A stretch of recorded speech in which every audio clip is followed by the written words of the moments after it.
तो डिस्टेंस हमने पौधे का डिस्टेंस जो है वो 20 फुट बाई 20 फुट का रख दिया।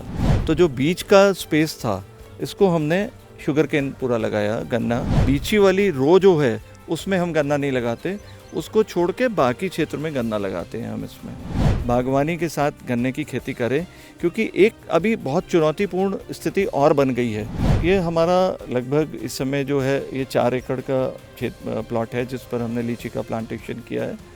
तो इसमें बहुत ही सक्सेस है ये हमारा जो प्लॉट है।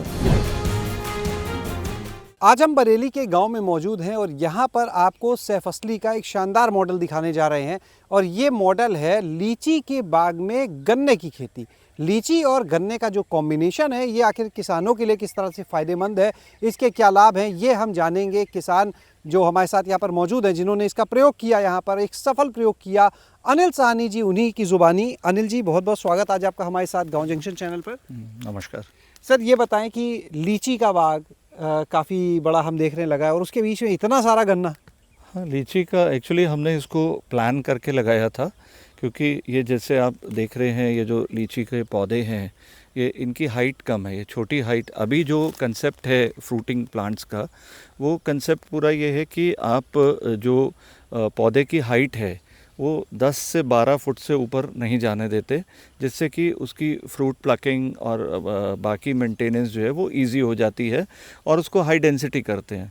लेकिन इसमें हमने थोड़ा सा बदलाव किया, क्योंकि लीची के साथ एक बहुत सारी दिक्कत रहती है हमारे वाले क्लाइमेट में, जो हमारे यहाँ का जलवायु है, कि इसमें जो सोलर रेडिएशन है ये सॉइल के साथ रिफ्लेक्ट होके बेरी पर इम्पैक्ट डालता है और फ्रूट फटता है और वो सारी प्रॉब्लम्स आती हैं।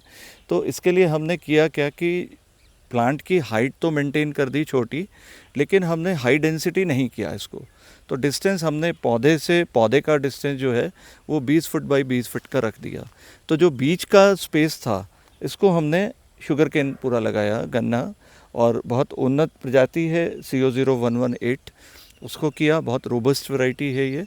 तो अब इस वैरायटी का जो टाइमिंग है, इस वैरायटी का सबसे अच्छा हार्वेस्ट जो होता है गन्ने का वो जनवरी और फरवरी में होता है, क्योंकि अगर 118 को उस समय हार्वेस्ट करते हैं तो उसकी टिलेज बहुत बढ़िया होती है। जैसे आप देख रहे हैं हमने फल तोड़ लिया लीची का, अब इसके बाद गन्ना बढ़वार पे आ जाएगा।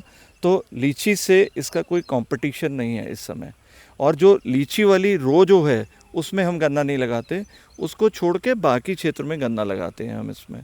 तो ये बहुत एक सक्सेस प्रयोग है कि जो लोग बागवानी करते हैं, बागवानी के साथ गन्ने की खेती करें, क्योंकि एक अभी बहुत चुनौतीपूर्ण स्थिति और बन गई है कि धीरे धीरे प्रदेश में गन्ने का जो रकबा है वो घट रहा है, जो चीनी मिलों के लिए और एथेनॉल प्लांट्स के लिए एक बहुत बड़ी चुनौती है।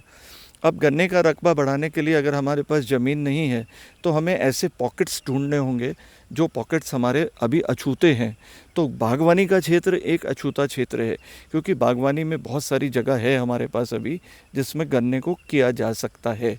तो अभी कुछ वैज्ञानिक लोग इस मॉडल को स्टडी कर रहे हैं और उन्होंने काफ़ी सराहा है इस स्टडी को, और ये सक्सेसफुल है।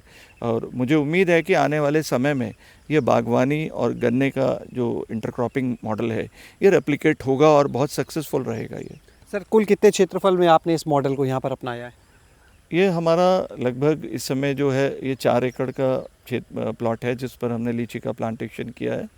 तो इसमें बहुत ही सक्सेस है ये हमारा जो प्लॉट है। कितने पेड़ सर यहाँ पे लगाए इस 4 एकड़ में आपने लीची के? इसमें लगभग 150 के करीब के पेड़ हैं इसमें जो लगे हुए हैं। 4 एकड़ में 150 हाँ पेड़। जी, हाँ। जो लोग सैफसली नहीं करते हैं वो इतने बड़े क्षेत्रफल में जो वैरायटी लगी है, कितने लीची के पेड़ लगाते होंगे?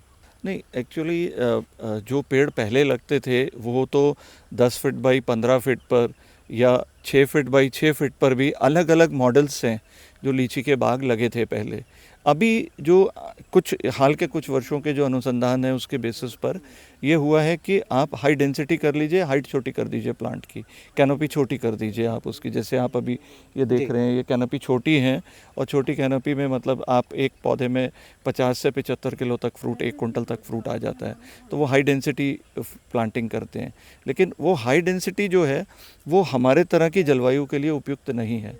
तो हमने ये मॉडल किया, हमारी लीची की फसल बहुत अच्छी आई, लीची का क्वालिटी बहुत अच्छा आया, उसमें गूदा अच्छा है उसमें बीज छोटा है और लीची का टेक्सचर बहुत अच्छा है। तो ये चीज़ें ऐसी हैं कुछ जो कि बहुत उत्साहित वाले जो परिणाम देने वाली चीज़ें हैं। तो ये किसानों के लिए अगर हम आर्थिक रूप से बात करें, जो मॉडल है वो किस तरह से फ़ायदेमंद होगा? आर्थिक रूप से देखिए, किसान जब कोई भी बाग लगाता है तो 3 से 4 वर्ष तक उससे कोई आमदनी नहीं होती उसको। तो अगर हम सह फसली खेती गन्ने की करते हैं तो गन्ना कैश क्रॉप है, हमें पैसा मिलता है, हर वर्ष पैसा मिलता है।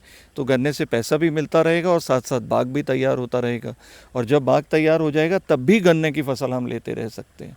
ये एक मतलब चलने वाला मॉडल है। ऐसा नहीं है कि गन्ने की फसल अभी ले रहे हैं और बाद में नहीं ले पाएंगे, बाद में भी चलता रहेगा। बहुत बहुत शुक्रिया सर। तो आज आपने देखा